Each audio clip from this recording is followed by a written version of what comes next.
and I passed our trauma bay. And there was an older patient there, and when I saw she was trying to sleep, the lights were bright, the room was quite cold, and she was kind of curled up with like a bunch of blanket over her head, and her leg was showing. It's a very uncomfortable scene to actually see has this patient trying to sleep and trying to cuddle under the blanket and still cold. Imagine that severe injury or illness has brought you to a hospital's emergency room.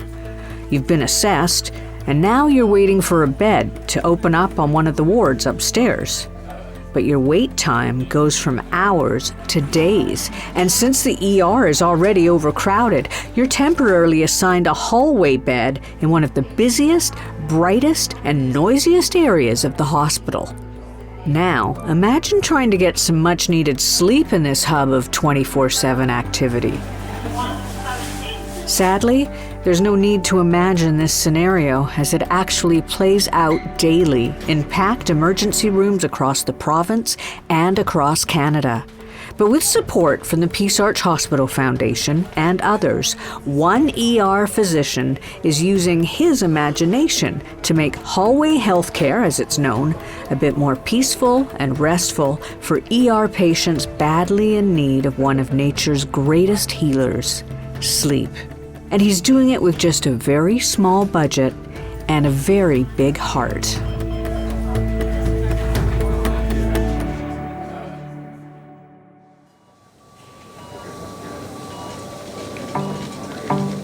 This is The Power to Heal. In this series of podcasts, we'll focus on the many innovative ways Peace Arch Hospital, located in White Rock, British Columbia, Canada, has been an integral part of its community. We'll take you behind the scenes of the hospital's dynamic fundraising arm and talk to those who are instrumental in creating new initiatives to help this important healthcare facility grow and evolve along with the town it serves. Regular listeners of this podcast will remember Peace Arch Hospital ER physician Dr. Amir Behboudi from an earlier episode where we highlighted his application of joyful, low-cost creativity to make his ER patients more comfortable and relaxed in what is often a stressful environment. Not too long ago, he spotted a hallway patient struggling to sleep in the hive of activity that is Peace Arch Hospital's emergency department. And as before, he's happy to share both his imaginative solution to this challenge and his infectious laughter. Dr. Behboudi is joined by Power to Heal host Lance Peverly, a journalist and former editor of the Peace Arch News, and a longtime resident of the South Surrey, White Rock area. Dr. Behboudi, it is great to chat with you again. Nice meeting you, Les, again. Thank you. Before we get too deep into the specifics, I'd like to know a bit more about the history of crowding of the ER hallways at Peace Arch Hospital patients. So it is a common occurrence in not just Peace Arch, but it's almost like around the country and the US too. So I've been working at Peace Arch for the past 16 years. Yes. And when I arrived there, we had hallway beds. Right. So that wasn't anything new to us. And hallway medicine has been part of the typical work that we do daily, you know. Any ER that I have been to so far, they do have hallway beds. And, you know, if you look at our population rise, it's been quite steep, you know, but healthcare hasn't caught up with it yet. So you get this kind of a gap between the population and the services. So it's like you have a car that can only hold 4 passengers and you're trying to put 20 in it. No, that makes sense to me. And I don't really need to know why. I think that's a conversation for some of our politicians and other people that deal with funding. Yeah, and to me, it's not really about why or we should or we shouldn't have a hallway bed. It's about how can we make the patients stay, slightly more comfortable. I know what's within my I know my limitations are in terms of what I can and cannot do. And so I focus more on towards what I can do compared to focus on can't do and get upset and stuff like that. So that's kind of a... Well, I wish we all had that capability. Sometimes I find myself focusing on all the issues I can't control in my life. So it's the same thing. When I come to work and X amount of patients waiting, I can't really change the wait time. So I literally focus on one patient at a time, So, okay, when is the next patient here? Can I see them? Stuff like that. So it's literally focus on what within my limit, and my limit is this much. Very small, So beyond that, I'm not really looking at beyond that. Literally what I can and cannot do. That's about it, Lance, Well, let's get right to your project. Tell me a little bit about it. Sure. So this project literally started about a year ago, and I came to work in the morning. Our shift starts around 7 a.m. and I got there slightly earlier. And typically, initially, we kind of walk the hallways and corridors, and I passed our trauma bay. And there was an older patient there, and when I saw she was trying to sleep, the lights were bright. The room was quite cold, and she was kind of curled up with like bunch of blanket over her head, and her leg was showing. It's a very uncomfortable scene to actually see has this patient trying to sleep and trying to cuddle under the blanket and still cold. So that's how it started. I started paying attention on patients in a hallway and how can we create a better environment for them while they're staying. Now, the situation you're describing, it seems to be happening nearly every day. Is there a reason why this particular patient stood out? I think it was a combination of reasons. I guess one of them was that I didn't put my head down and just go straight to work. I started looking around. Just a visual factor that this was an older lady, quite thin, and she had a gown on, but the gown and the blankets kind of pushed up, and all of the blankets were over her head, and her legs were exposed. I think that's the visual part of that. Like she's trying to sleep, she's still cold, even though she's trying to do her best of covering her head and face and stuff like that. Her lower legs are exposed still. So I think it's just a combination of me actually looking up and look at surrounding compared to just be focused and go to my desk. And also the patient who tries struggling to sleep, and all the lights are on and all of the blankets are over her head and like lower half is kind of exposed. So that kind of a visual just struck something that maybe there are ways that we can improve the patient's stay, even though they may not have actual room, but are there ways that we can help them to be comfortable and sleep better? Help them more than just offering them a blanket, which seems to be the go-to. Yeah, and currently the hallways, and part of the infectious disease too, we need to keep the fans going. And the common occurrences when I talk to nurses is that one of the main things that patients ask is, can I have a warm blanket? And we do have these blanket warmers, but unfortunately the heat only lasts for a few minutes. When the patient's in their bed trying to sleep till morning, they end up with 5 or 6 blankets on them, and they're still cold. So even though we offer the warm blanket, the reality is that the heat doesn't stay there beyond a few minutes.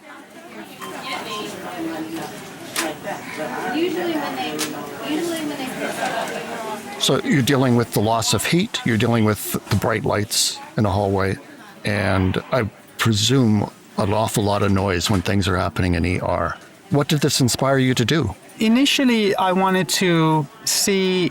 So those are stuff that I can see and feel, but I wanted to actually get the patient's voice and ask them, like, what are the major barrier for you in order to get a good night's sleep while you're in hallway beds? So initially started as an idea, and then with any idea, if you don't have the other factor, it just stays as an idea. So part of it was I did this the physician quality improvement course about 2 years ago. All right. And that course kind of teaches physicians how to do quality improvement, provides them with resources, funding, grant, support.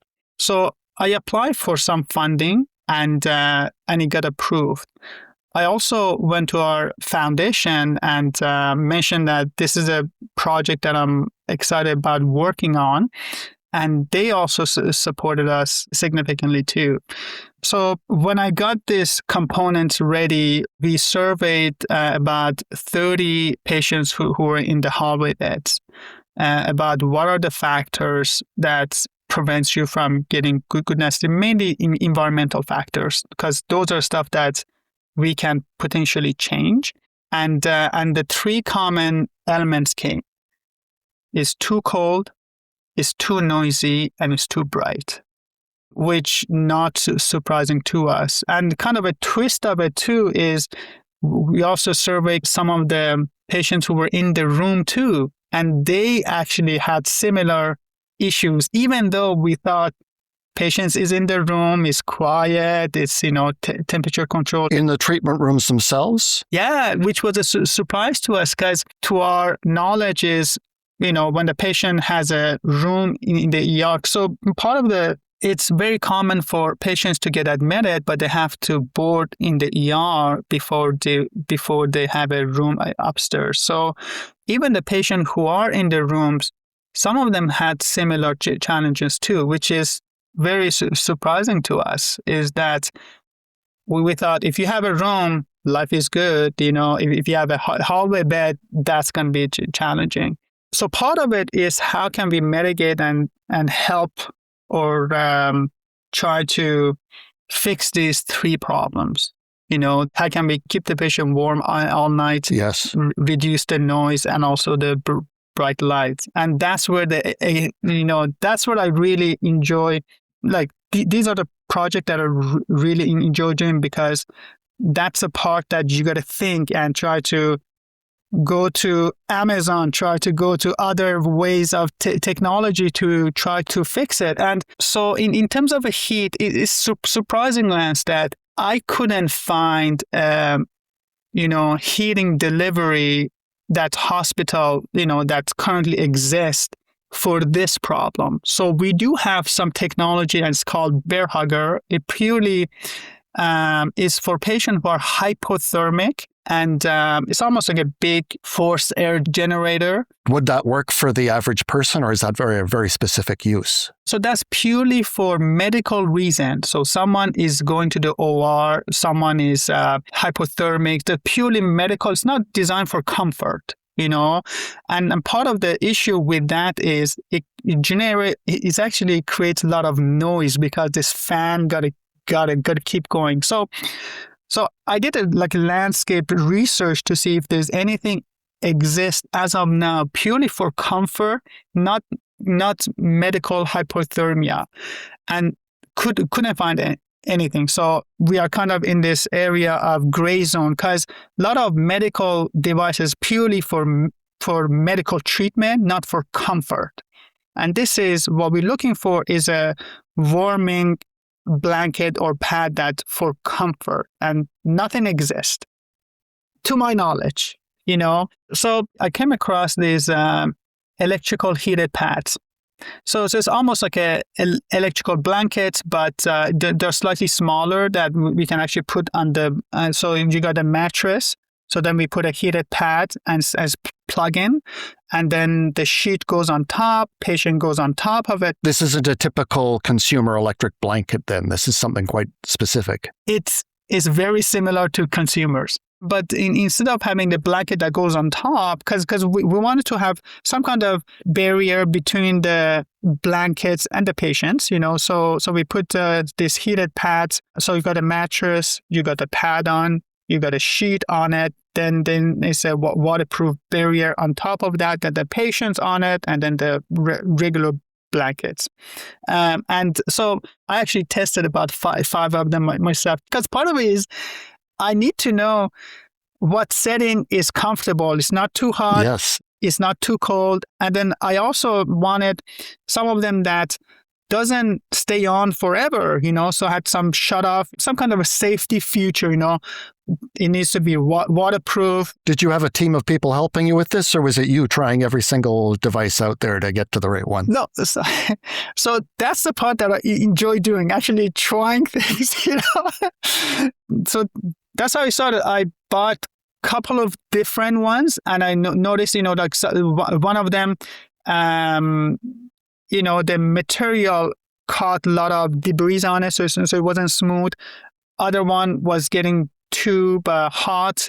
Another one, the controller wasn't simple to use. So I came across one that actually fits what I was looking for. It was smooth, simple to put on and take off. Also, the temperature gauge, I can put it right in the middle, and it was comfortable. So it wasn't too hot. It wasn't too cold. It was good. So we ordered about 7 of these blankets. And just to back up, we do have designated hallway, and it has about 8 beds.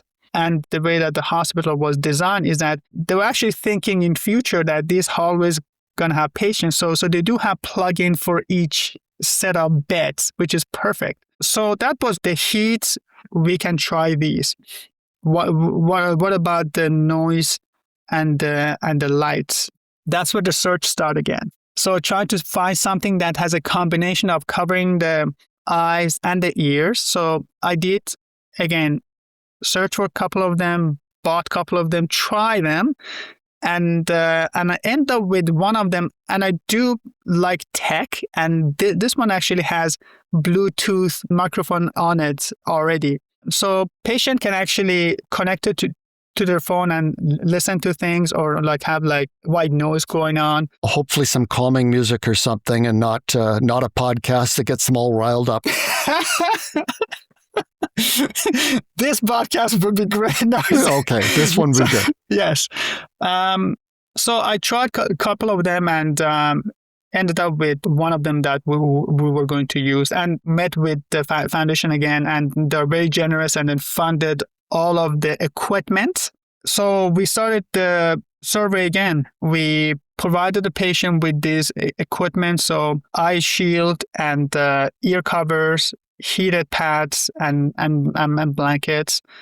So we did a survey before they get it, and also the following day. Now, backing up to our initial survey, we actually found up to 80% of a patient suffer from one of those components that prevents them from sleeping. At least one, I would assume, right? Majority of them, yeah. And then when we provide them these tools, it improved their sleep by 50%. And if you look in a big scheme of it, these are very inexpensive tools. These are nothing, they're not multi-million dollars. They're very cheap tools that we can use to actually provide patient with better sleep.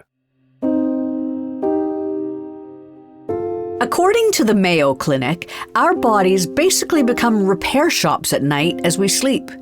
Damaged tissue regrows, our immune system's ability to face down disease and infection is boosted, and in general, our healing processes reach their peak.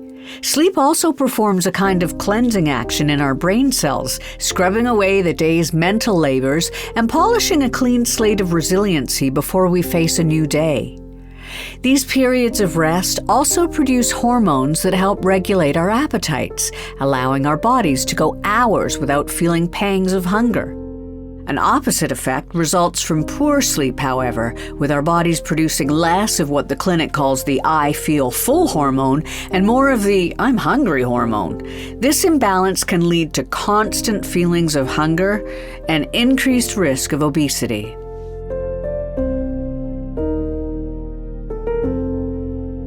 You surveyed the patients. Did you get a chance to talk to a couple of them and hear from them the difference? Yeah. So So we surveyed 30 prior and then 30 post. So the survey was that just pre-survey, what are the factors? Is the light bothering you, noise, and then temperature? And then a post-survey, and we also had similar question plus a comment section. And some of the comments were, this is the best sleep I ever got. That's incredible. Which is, if you look at it, these are the patients they don't have beds. They're in the hallway beds, and ER is 24/7. So getting those feedback that patients actually use them, they enjoy them, and they improve their sleep, that was huge. I would imagine there's a health effect on this, their recovery process, or just more than just how they're feeling. They're less grumpy, but I would imagine that there's a real benefit to the system itself. Yeah, so I am not a sleep expert, but just knowing briefly about it, people who sleep better, their immune system start to function better. So they actually heal faster. And I start thinking about the last time that I got sick or caught a cold or infection. What did I do? I went to my room, turned the blinds off, lights off, turned the heat up, grab a bottle of apple juice and Tylenol, and just slept. You can't typically do that in an ER hallway. I just slept, Or you couldn't. Yeah, That's so amazing. I went in a room, turned the heat up, That's what I did. So I said, these are just basic things, So not only improves immune system and recovery, but we also know that good sleep prevents delirium. And that's one of the big problems that we get. And there was actually a study done in the ICU setting that showed when environmental factors were fixed, mainly lights and noise, the rate of delirium decreased. And that actually translates to patients leaving the ICU faster. And if someone wants to know about in terms of a cost, is actually reduce the cost by like thousands of dollars per patient. I really hate to focus on cost so much because it is about the patient and the recovery, but I'm thinking there's a cost to the project. There's a cost to the products that you help them with.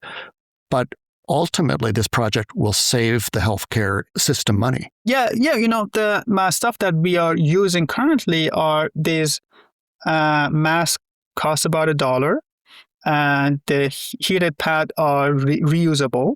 So it's not a huge cost in terms of investing in a good sleep. It's just a matter of acknowledging it and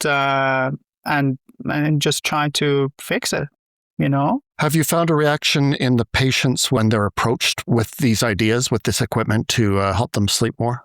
Yeah, so majority of them actually got one of these tools, So majority of them got the masks.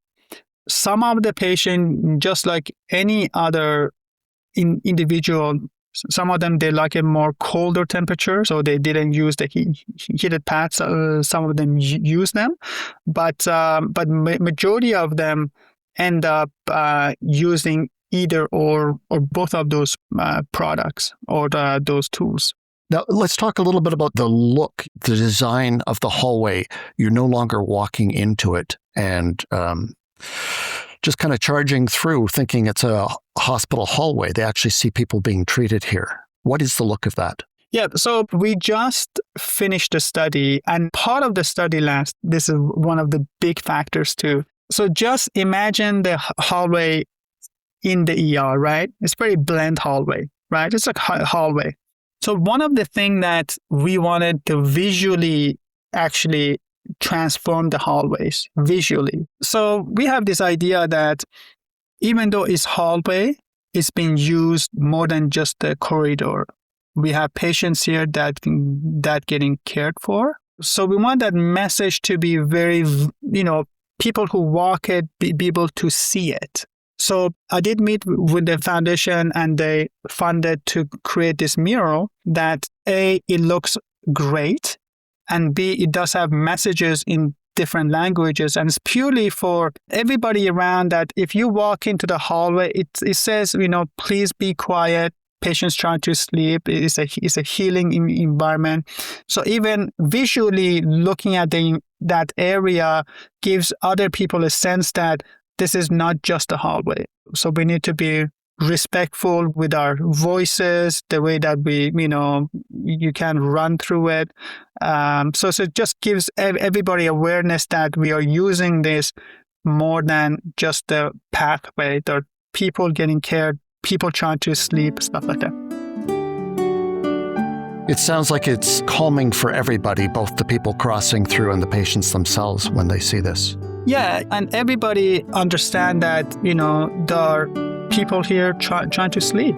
It gives you a sense of, so for the patient, a sense of calmness, and for people who are walking around, has this visual notes that this is a patient trying to sleep, be quiet, stuff like that. Right. So one of the things that the foundation did, they actually funded this project in terms of transforming the visual effect of the hallway to more like a environment that's this is a... It's a place for care. Yes. So I find just visual changes gives patients and other people an understanding that this is not just a hallway use. So 3 a.m., you can just walk and start talking or joking. Yes, I've seen it. I've seen people barrel through like they don't realize there are other people here, even though they see them. Yeah, so that was another support that I got from the foundation too. I would imagine the healthcare workers that all day long hearing from patients in the hallway, when will I get a room? Maybe that reduces somewhat. Maybe it makes the workers'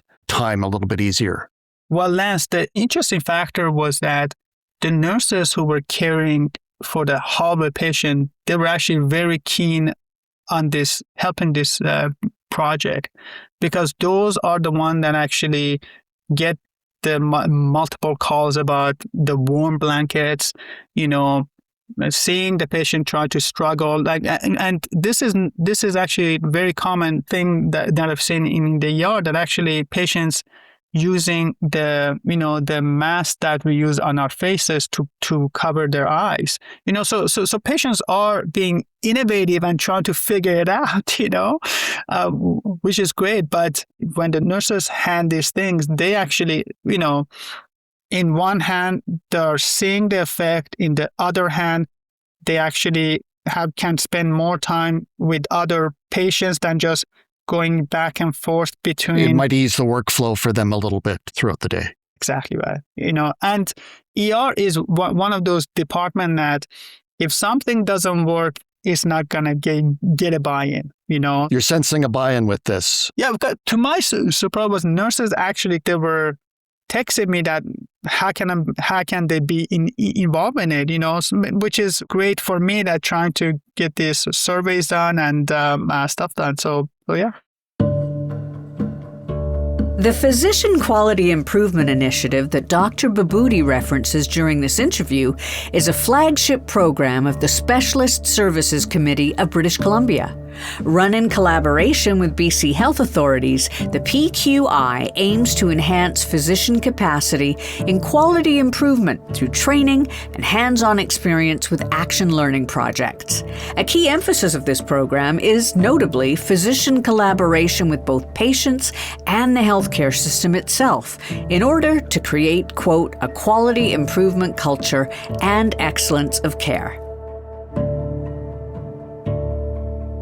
Now, last time we spoke, the project where alcohol swabs and their nausea dissipates. They're able to clear the nausea. And I think at that time, when we spoke about that, we heard that you were sort of a familiar face at the Peace Arch Hospital Foundation, that you've been there a couple of times with different ideas. And is this your latest idea, or do you have others on the go right now? So this is the one that's almost finished, but there are other coming too. So going back to this, I don't know why I have this kind of fascination with hallway beds now. Yes. and another project that I'm doing, Lance, is the way that patients communicate with the nurses, right? So currently, for the hallway beds, what we have. Is there a button? Is there an emergency call button like other places? I wish, Lance, but there's those annoying smash down bells. You prefer just a wave of the hand to a smash down bell, I'm assuming. So I don't know why, but I got this fascination now about trying to fix that, because A, if I do it 3 times right now, everybody gonna get annoyed. Step 1. Yes. B, it doesn't say anything. It doesn't say like what I want, right? Like, so it doesn't, this bell is for, I want medicine. This bell is for I need to go to washroom. This bell is for, I am too cold. Goodness. So how does that make You've got emergencies and you've got, I need a glass of water. That bell is heard throughout the day. But to be fair to the patient, when they need something, even if I can't walk, I need help which is perfectly acceptable. But the way that we created this communication, it just doesn't make any sense to me. A, the bell is annoying. B, it doesn't say what the patients want. C, it wakes everybody else up. Yes. So I said, well, we should have a better solution, Lance, right? Yes. We should have, but we don't. So again, I'm techie, but I'm not a real computer coder. But now it's very easy for anybody to create softwares. So just like anybody else, I went to this Claude AI and I put in what I want. And I asked it to create me a demo of like what I'm envisioning, and give me a demo that I can show the staff and our hospital admin about what I'm hoping to achieve and create. So we did a quick survey on the nursing staff who works in the hallway beds to try to find out what are the common reason to smash the bell by the patient. Yes. So there were actually four of them. Four categories sort of thing? Four categories, yeah. Okay. So the common one is that I want to go to the washroom, pain medication, adjusting the bed, and also, heat and cold and stuff like that. So there were 4 of them. 4. So again, like me going to the computer again, asking, okay, these are the 4 categories. Create me this very simple app software that better communication, because if you look now, Lance, if I smash the bell, somebody needs to come to me and ask me what I want, right? So yes. I want to pay meds, or I want a blanket or something. So then I need to go and get it. Please tell me Claude did not tell you to have smashed the bell that number of times for the category. 3 times means, No. Okay. Yeah. Well, just one click of the button. So even the communication that we have, even though it doesn't work, is actually not efficient, because nurse needs to go there, ask them what do you want, and then go back. If you look at it, that's inefficiency. I need to come to you to ask, instead of like, I get a text message, Lance wants a coffee. Okay, I'll run and grab him a coffee, Then just come and ask you, Lance, what kind of coffee what do you want? Coffee, what do you want? And you think about these days of being able to get food delivered to your door or text somebody across the world, and you were using a bell. But to be honest, Lance, this is good, because then I'm not bored at home. I can start playing with these things. Fair enough. So to me, this is great, because otherwise I'm going to get bored. I need my light there, every day on my face,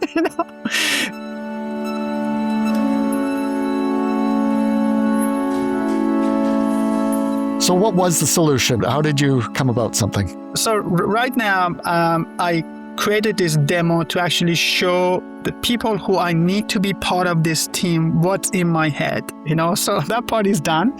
And I also received funding from the physician quality improvement to do this project. So I'm in the midst of getting all the components ready. So that's going to be the next time that we're going to talk about how did this bed smashing, the bell smashing thing going to work. You said at the beginning of this that you focus on problems that you can control, that you can have some effect on, rather than dwelling on the ones you have. They're not small problems, but they're very specific problems that why are we ignoring them? Why are we only focusing on the long-term goals in healthcare and not these small things? And why are you focusing on them? How did you get your mind there? Well, okay, so there are a couple of factors, Lance. One of them is that I get bored easy.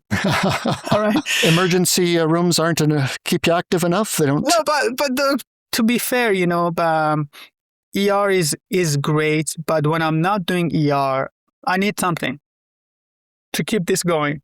Okay, so that's one of the factors is that I need some kind of a project, something with mental exercise, and the stuff that I get gravitated to are the stuff that has component of medicine, technology, and I can see the result. Like when I start this project, I can see the ending, that how the ending gonna look like, and the ending I can achieve it. Is within the reach. It's not like 10, 20 year study. So those are the things that I end up getting attracted to.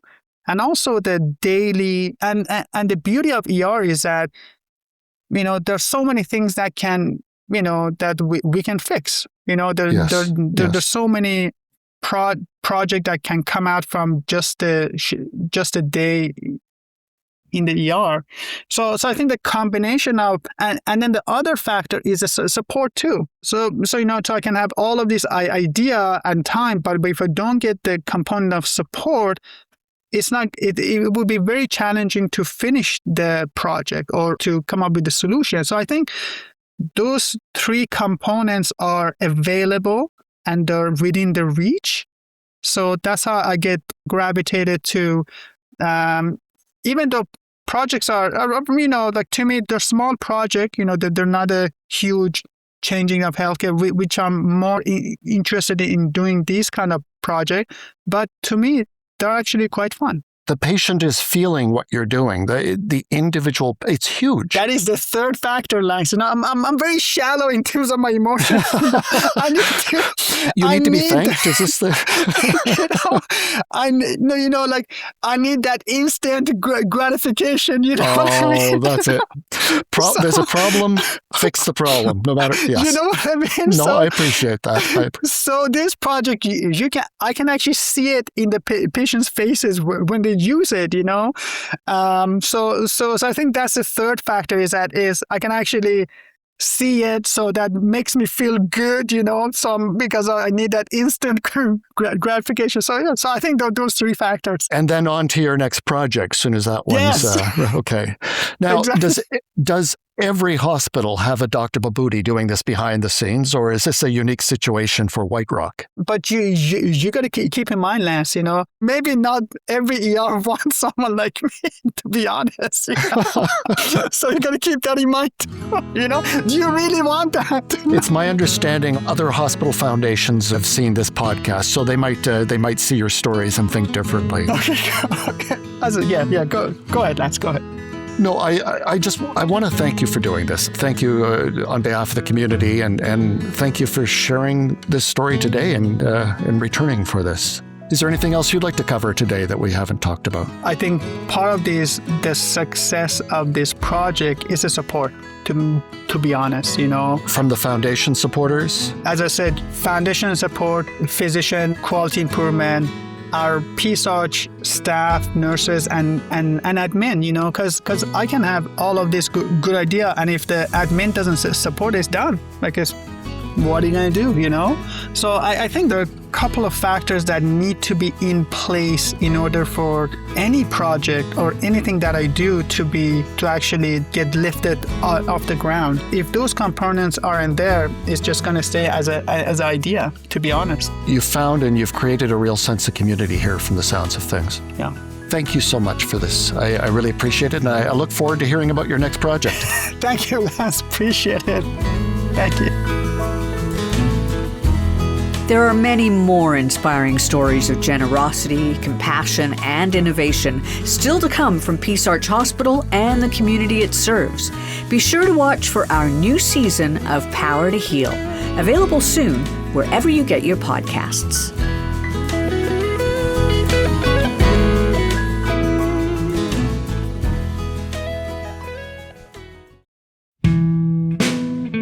Do you know the full name of our hospital's fundraising arm is the Peace Arch Hospital and Community Health Foundation? We call ourselves that because our focus is on not only supporting our dedicated hospital staff with things like new medical scanners and updated operating rooms, but also by reaching out to help foster better health and wellness in our community of South Surrey White Rock. And none of this is possible without the support of our generous donors, who since 1988 have helped us raise more than $250 million for capital projects, medical equipment, and community health programs. But there is still so much more to do, and with your financial contributions, we can continue to build on this legacy of care and generosity. Visit us today at pahfoundation.ca. That's pahfoundation.ca to learn more about our wide range of giving options and how your donations can make a difference in the lives of our community. This has been Power to Heal, presented by the Peace Arch Hospital Foundation. I'm Katie Bennison. Thanks for listening. Another Everything Podcast production. Visit everythingpodcast.com, a division of Pattison Media. Subscribe wherever you get your podcast.